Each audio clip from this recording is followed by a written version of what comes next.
Can you give us any piece of evidence that would substantiate that argument? Absolutely. For example, Norman Mineta testified to the 9/11 Commission that he observed Dick Cheney in an underground bunker when a young aide came up to him and repeatedly told him, "Sir, it's 50 miles out. Sir, it's 30 miles. Sir, it's 10 miles out. Sir, do the orders still stand?" Cheney turned around, jumped on him, nearly bit off his head and said, "Of course the orders still stand. Have you heard anything different?" The order had to be to not shoot down the plane that was approaching the Pentagon.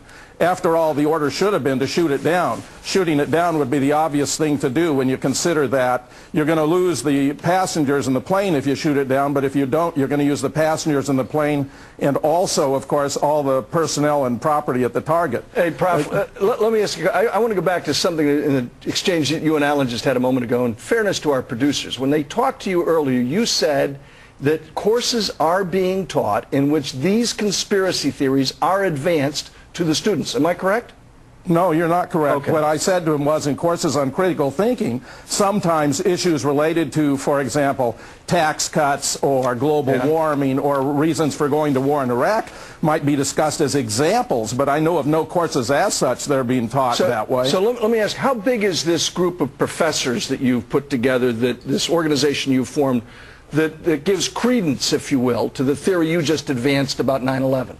Well, there are over 300 members, Colonel North, including about 200 with advanced research skills, and about 85 that have affiliations, including physicists, mechanical engineers, pilots, aeronautical engineers. Sure. We've discovered that the Twin Towers were brought down by controlled demolition. We've discovered that the Osama bin Laden appears to have had nothing to do with Prof, help me out here.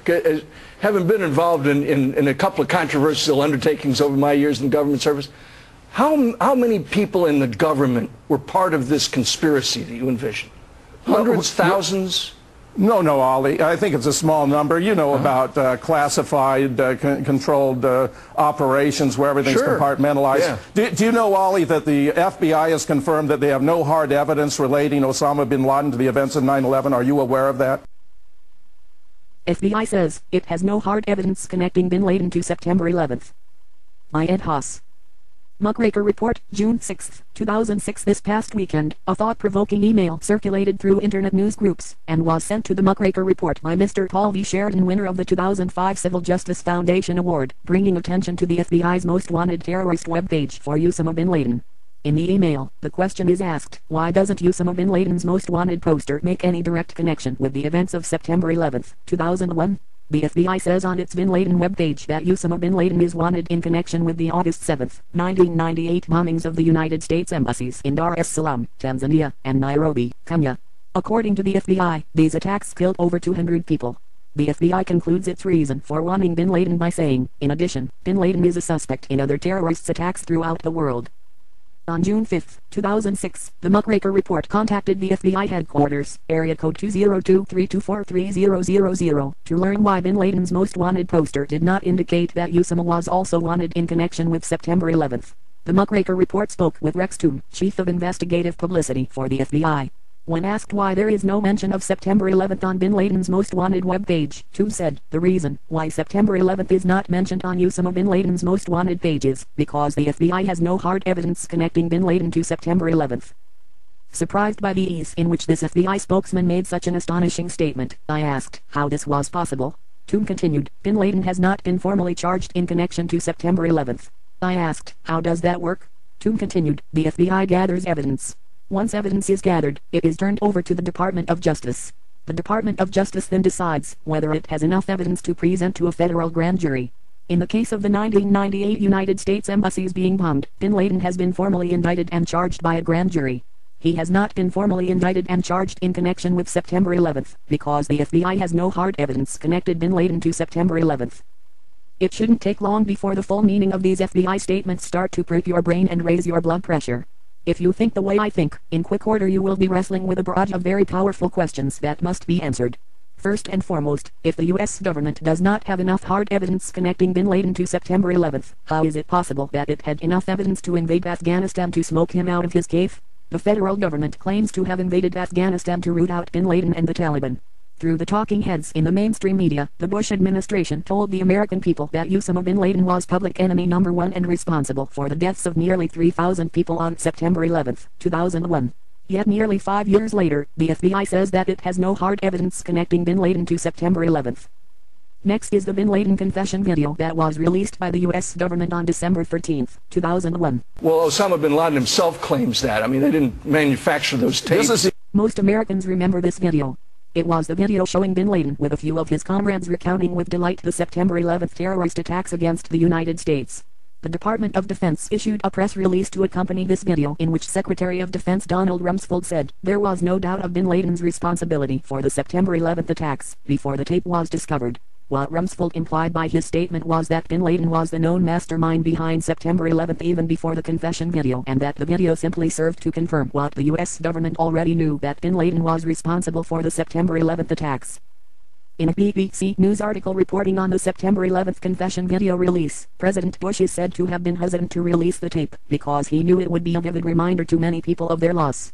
But he also knew it would be a devastating declaration of bin Laden's guilt.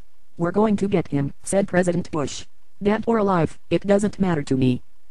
In a cable news network article regarding the bin Laden tape, then New York Mayor Rudy Giuliani said that the tape removes any doubt that the U.S. military campaign targeting bin Laden and his associates is more than justified. Senator Richard Shelby, Republican from Alabama, the vice chairman of the Senate Intelligence Committee, said the tape's release is central to informing people in the outside world who don't believe bin Laden was involved in the September 11th attacks. Shelby went on to say, "I don't know how they can be in denial after they see this tape." Well, Senator Shelby, apparently the Federal Bureau of Investigation isn't convinced by the taped confession, so why are you? The Muckraker report attempted to secure a reference to the U.S. government authenticating the bin Laden confession video, to no avail. However, it is conclusive that the Bush administration and U.S. Congress, along with the deadstream media, played the video as if it was authentic. So why doesn't the FBI view the confession video as hard evidence?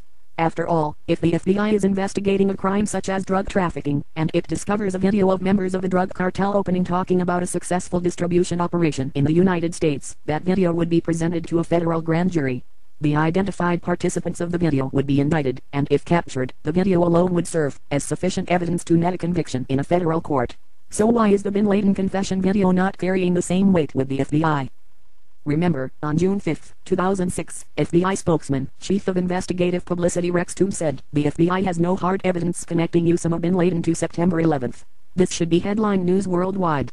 The challenge to the reader is to find out why it is not. Why has the U.S. media blindly read the government-provided September 11th scripts, rather than investigate without passion, prejudice, or bias, the events of September 11th, 2001? Why has the U.S. media blacklisted any guest that might speak of a government-sponsored September 11th cover-up, rather than seeking out those people who have something to say about September 11th that is contrary to the government's account? And on those few rare occasions, when a September 11th dissenter has made it upon the airways, why has the mainstream media ridiculed the guest as a conspiracy nut, rather than listen to the evidence that clearly raises valid questions about the government's September 11th account? Why is the big media conglomeration blindly content with the government's September 11th story when so much verifiable information to the contrary is available with a few clicks of a computer mouse? Who is it that is controlling the media message, and how is it that the U.S. media has indicted Osama bin Laden for the events of September 11th, 2001, but the U.S. government has not?